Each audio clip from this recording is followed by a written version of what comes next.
I was always interested in meteorology when I was a kid, and it was very natural for me to want to go into meteorology in college.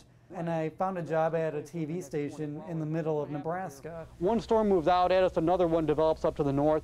But when I was in TV, the thing that was always interesting to me was agriculture. I met with all kinds of farmers while working in TV, and they would always be asking about corn and soybeans and what is the weather going to do to my crop. But if you look down in here, there's some fields that have been cooked. You see the tassel on that one field there? I had a good friend who worked at the Kansas City Board of Trade as a broker there, and he would start calling me in the summer and asking questions about weather too.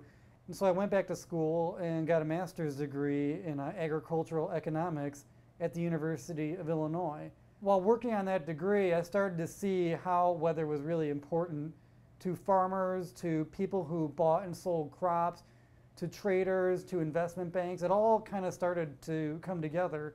While looking for a job, I came to the conclusion that there was a niche market out there that could be filled by somebody who had a deep understanding of weather and a deep understanding of agricultural economics. And if there could be a newsletter for people who bought and sold these crops on the futures market, maybe it would work out, because I knew I had a good idea of how to forecast the weather, and I also kind of knew what they needed to know as a trader.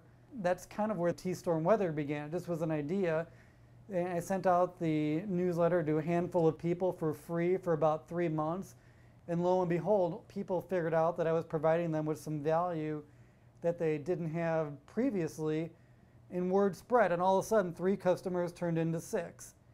And then it spread one more time that summer, and 6 turned into 10. So by the end of the summer of '06, I had about 10 customers, and I thought, hey, this might actually work. And a few of the original customers told me that, hey, you did this part really well, but the thing you didn't do well is this. So if you could really focus your energy on the problems that exist in weather and not so much just providing a general forecast, that would really be helpful to us as traders to be able to make decisions on whether to buy or sell. And I learned a very valuable lesson at that time.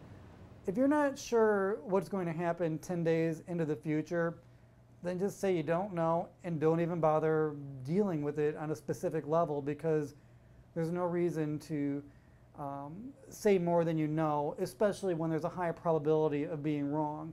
So by focusing our energy on the meteorology that's occurring in real time, it's really helped our customers, and they just kept telling more and more people about it, and the T-Storm service kept growing, and we started investing the revenue into new technologies like GIS and into developing some new software packages that would make things work out, we thought, a lot more smoothly for everybody. And it just has really grown from there over the last 5 or 6 years, and that's kind of how we ended up where we are today.